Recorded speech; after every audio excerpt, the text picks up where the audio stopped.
Hey, what's going on, guys? It's Amir, and as you can see, we're definitely in a totally different setting. Where I am actually is in Istanbul, Turkey, and I'm standing in the very place I was a year and a half ago, but the only difference was I was bald. In this video, I want to show you kind of like the step-by-step of exactly what to expect from my hair transplant, especially if you're doing it over here in Turkey, and I want to walk you through those steps. Last time I was here, I was just kind of going with the flow, but this time I'm a little bit older, a little bit wiser, so I can explain these things to you in more detail as they're going on. So without any further ado, let's go ahead, hop in there, and jump right into the video. Before we walk in, we have to put our feet here, warm up.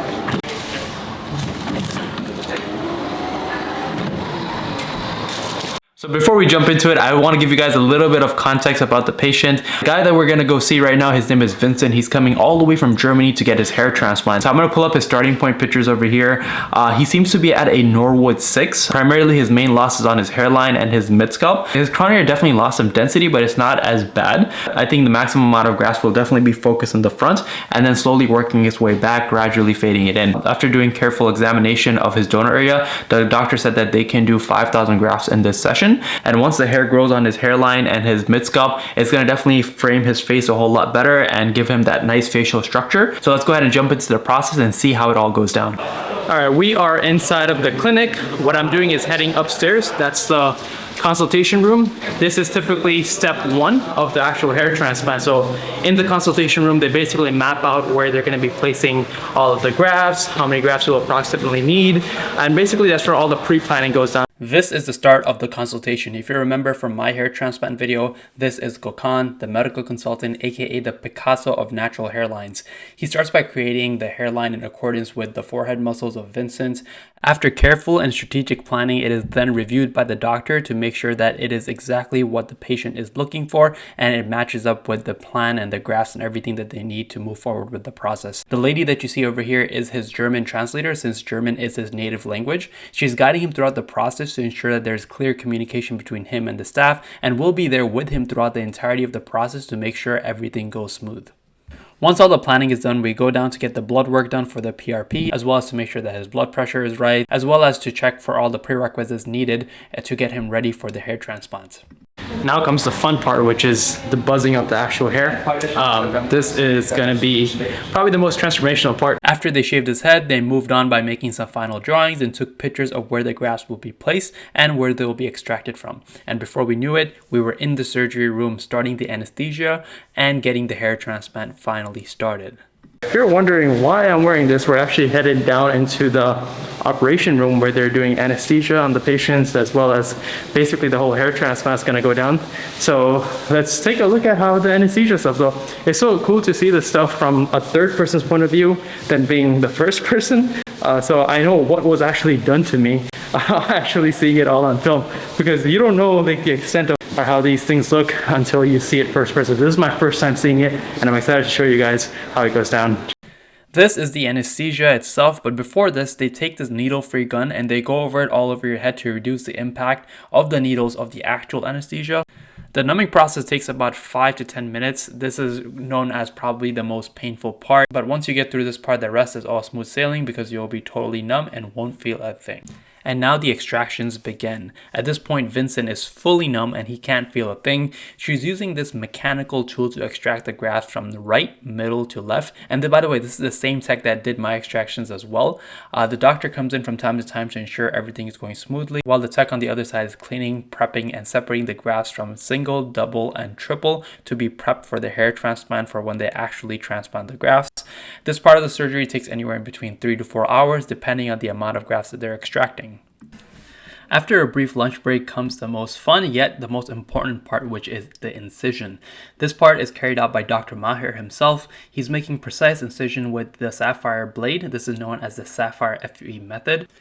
Sapphire FUE is similar to traditional FUE, yet the only difference is the actual blade, which is known for its sharpness, smoothness, and durability. So these microchannels that are created by the surgeon, essentially with the sapphire blade, they are smaller, they're more accurate, and its incisions lead to lower post-op complications, natural looking results, an increase in density, and a higher success rate of the hair follicles that are transplanted in the area. This is the new wave of technology in the hair transplant industry, and this is the same exact method of FUE that was done on me as well. This is again the most important part of the process because it will dictate how natural your hair will look, the direction of the growth, and the overall success rate of the hair transplant itself.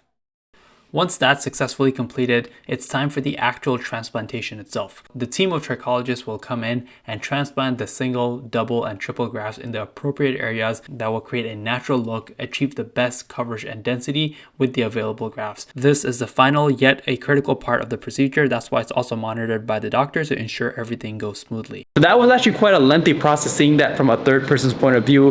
He's been here since 10 in the morning, or 9 in the morning, or sorry, yeah, 9 in the morning. And right now it is almost 7 p.m. So that was quite a procedure. I think he got about 5,000 grafts, and man, it must be an exhausting day for him. But anyways, he's all done now. They're gonna take him to the studio, shoot the pictures of the grafts that they placed, and then they're gonna bring him in over here and answer the questions that he has, as well as give him some post-op tips, tricks, and some products that he can use to ensure that he gets the best results in the next coming months.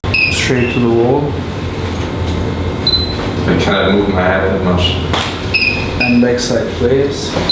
Right and left positions is not allowed. You will lay on your back for 10 nights, starting from tonight. So this is your pillow. This is your hat. It's optional, not mandatory. So you are going to hold it in this way and put it, okay? Now your medication. This is your medication. This is your antibiotic, starting from tonight. I wrote to you every 12 hours after eating for 5 days. Oof, that was a long day. Now that was basically a wrap of it. He pretty much got the instructions on what he should do in terms of the post-care, as well as getting his medication and everything done. Now they're gonna take him in for an oxycure session. He was already pretty exhausted. I don't want to ask him any more questions because he's had a long and tough day. And tomorrow we'll probably have some more one-on-one interaction with him to see how he actually feels about the whole thing. It was a pretty, surreal feeling of seeing all of this from another point of view, and knowing that, I went through all of this by myself. But honestly, if you have a solid team and a systemized process, it can definitely help smooth these things out a whole lot more. I'm gonna go catch some Z's. I'm gonna see you guys tomorrow when he's gonna have the full wash and everything. I'm gonna show you all of that. So I'm gonna see you guys tomorrow. How are you feeling? Good morning. All right. You feeling? How did you sleep last night? I was all right. Was all right. A little bit stinging. Yeah. And he bought himself like the real neck pillow. Oh yeah. It's much better. I'll say get memory foam pillow. It definitely helps a lot. Now we start the wash. We start by applying this lotion to soften up the scabs, followed by the removal of the bandage in the back of the donor area. Let me tell you, this part feels insanely satisfying, and it's a huge relief for the person who's been through the surgery, speaking from experience. Now the actual wash starts. We start by washing the transplanted area, trying to get some of those scabs off potentially with that lotion. Essentially at this point, they're removing any excess blood or impurity that can cause infections or block any of the new grafts from sprouting out. Once all cleaned up, they place that good old band over your head to prevent the swelling from moving down on your face. And lastly, to solidify the grafts, Vincent does a 30-minute laser hair therapy session, and that wraps up the entire process. So we are here with Vincent. He's actually from Germany, and he just got his hair transplant done. So this is actually some pretty epic stuff. How are you feeling? I'm feeling great. I'm feeling so that's today's the day after. I'm feeling very great. The night was not so much sleep, but was expected to be like that. Absolutely. I feel I got washed now, and that feels very great now. Yeah, to get I'm sure it's a big clean, relief. A big relief, and you can imagine what it's going to look like. That's cool. I'm actually really excited. How many? You got like 5,000 grafts? Yeah, I did. I got 5,000 grafts done. And he showed me just now how much of double or triple grafts. So did you have a lot of double or triple grafts? Yes, we just counted. We have 11,000 hair would come out of the 5,000 grafts. That is great. So you're going to have some good density. Were you like nervous at all, or what were you feeling before coming into it? It was pretty straightforward. I didn't think about it. I had some friends that did it here as well. So I just signed up and you just didn't pulled the trigger. Yeah. What was your pain level, let's say on a 1 to 10 scale on the anesthesia? 5-ish, 6-ish. 5-ish, yeah. 5-ish, 6-ish. And luckily the pain is very pointy, and it's gone after 2 seconds. So once they pull it out, it's gone obviously. So it's like 5-6-ish for like and I didn't count, but probably 20 times. So it's not as hard, and it's worth it. And afterwards, like, it's completely fine. So talk about your treatments. Like, what have you done so far in terms of like to prevent your hair loss, or like what are you planning to do in the future so that way you can keep the hair that you have? I did nothing. Okay. Fair enough, I did nothing. I was cutting my hair shorter and shorter over the years. Yeah. But I did nothing to prevent it from. Afterwards, I'm gonna take something like Regain. We have a product called Regain. Regain, okay. Yeah, I've heard of that. But I don't know what's actually in there. But it's like a cream you put on your head, and that's preventing and helping growing. That's something I want to take, but that's it probably. So when it comes to mainly preventing hair loss, it's like two things, right? Yeah. One is stimulating blood circulation to the scalp, so that way the hair can continue growing. And two is blocking DHT, which is the hormone responsible for hair loss. That's why typically what people do is they'll use minoxidil and finasteride for hair loss. What are your thoughts on finasteride? Finasteride, I heard a lot of good stories. I personally would think for myself that I would not prefer it so much because I'm just scared that it changed your personality a bit. And that's something that with all products with hormones in it can cause. Maybe I'm gonna skip this, but to be honest, I haven't tried it. And I'm probably maybe pretty sure it will work out good. Right. But I cannot charge it. You're really hesitant about it. Yeah, I have a little thought about it that it's maybe not the best. So it's a pretty low side effect profile if you're planning on taking it. You don't have much to lose. But again, if you're still hesitant about it, I do have a little gift for you. So this right here is a formula that we developed. It's a minoxidil based formula, but it also has biotin as well as angelica sinensis, burdock root, and it has natural extracts that you don't ingest into your body. You just put it on your head, and this basically helps block DHT. You can use this while you decide if you want to still take finasteride, but blocking some level of DHT is still better than blocking no DHT. Thank you so much for that. Yeah, absolutely. And then the second thing we have, it's the scalp roller. This is a 0.75 millimeter scalp roller. Okay. So you just roll it onto the area that you're losing hair. Yeah. But again, this I wouldn't recommend you do it until 6 months after your hair transplant. 6 months is going to be the game changer for you. That's when you're going to see the real.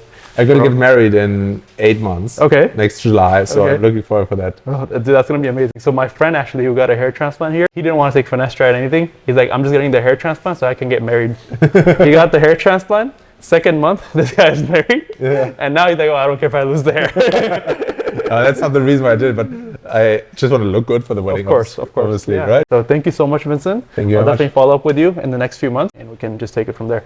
Thank you very much. Cool. Have a good day. Thank you. So that wraps up the entire video. I had a blast being in Turkey, being at Vera, and just being able to experience the whole hair transplant procedure. Again, from a third person's point of view, I got to learn a lot about hair transplants and how things actually look and go down and the science behind it, just being on this journey. And I hope I was able to give you guys some value and information if you guys are considering your transplant as well, whether that's at Turkey, at Vera, or even here in the US. And as far as Vincent goes, we're gonna probably catch up with him at his 3rd or 4th month mark. We're probably gonna hop on a Zoom call, record a video, and we'll show his progress to you over the coming months. And I'm really excited for him to see how his results turn out, especially as someone who has completely lost, basically the front half of his hair. This is going to be a very transformational hair transplant, and the before and after is going to be a night and day difference for him. And if you're considering getting your hair transplant in Turkey and want to check out Vera Clinic, which is the place where I got my transplant from and where Vincent got his transplant from as well, I'll leave their information in the description below so you can go ahead and check them out. And if you're looking for a great hair loss treatment that's going to help you grow back your hair as well as block DHT naturally, make sure to check out GrowPlex. It's a 2-step system that helps you fight and reverse hair loss naturally. I'll leave the link to that as well as a discount code in the description below for you as well. Other than that, let me know what you guys thought about this video, and if you guys did enjoy it, let me know by giving it a thumbs up. And if you haven't already, subscribe, hit the notification bell, and until then, I'll see you guys in the next video. Peace.